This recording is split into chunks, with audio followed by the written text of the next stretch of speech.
Russel Roberts, How Adam Smith Can Change Your Life, An Unexpected Guide to Human Nature and Happiness.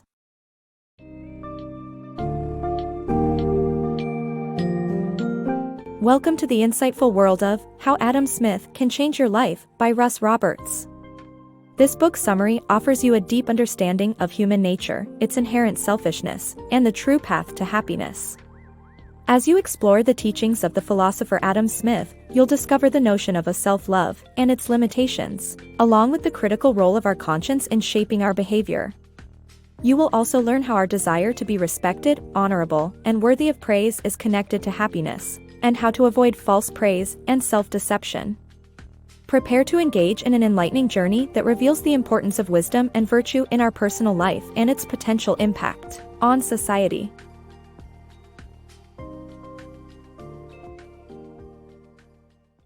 The limits of self-love.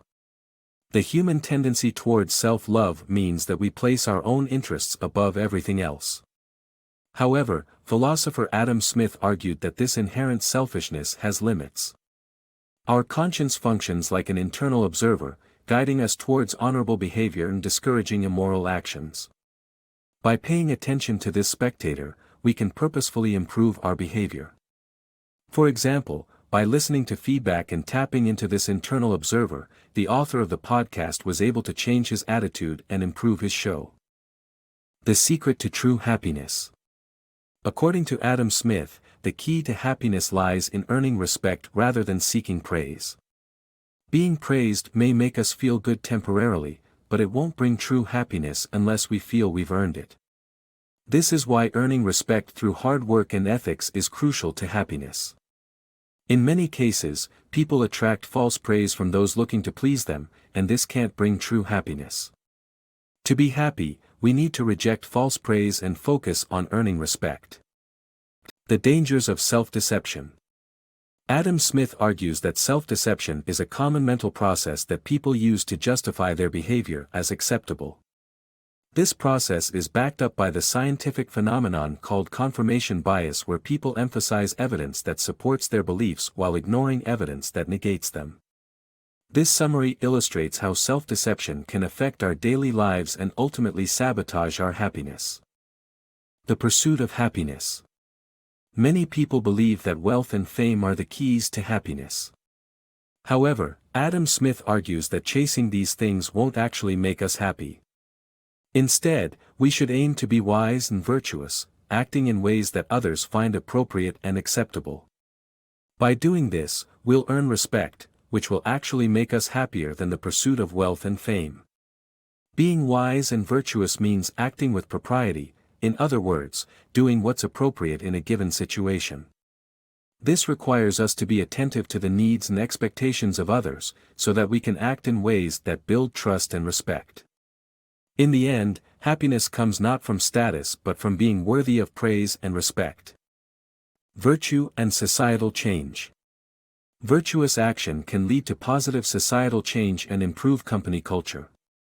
Government should not be the only entity responsible for shaping society's values. Have you ever wondered how to change the world? Most people assume that it requires doing something big while holding vast amounts of power or wealth. However, that's not the case according to this book. Rather than change happening from the top down, it can happen from the bottom up, from people like you and me. Virtuous behavior and wise actions can bring about change by setting an example for others to follow and promoting good behavior. Top-down changes enforced by the government can have negative outcomes, as seen throughout history, like the reigns of Pol Pot and Stalin. The government's main role is to manage a country's infrastructure, while societal change can only come from individual action. Imagine your colleague tells an offensive joke at work. Your reaction can shape the company's values. Laughing condones and normalizes the behavior, while frowning and admonishing can make it unacceptable, which can lead to a better company culture. Our small actions may seem relatively insignificant, but with everyone committing to being virtuous, sweeping societal changes can occur. Being wise and virtuous allows individuals to shape society's values for the better.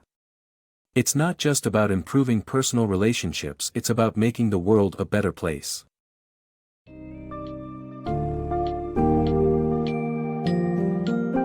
In conclusion, How Adam Smith Can Change Your Life offers valuable insights into the human drive for happiness, appreciation, and recognition. The book urges us to be aware of our innate selfishness, our conscience's role as an internal observer, and the significance of honesty, wisdom, and virtue in our lives. Rejecting false praise, eradicating self-deception, and adopting proper behavior are essential components of a genuine pursuit of happiness. Furthermore, the book emphasizes that impactful societal change begins at an individual level. By committing to virtuous conduct, we contribute to creating a better world for ourselves and others. Embrace these teachings and embark on your own journey towards a fulfilling, happy life.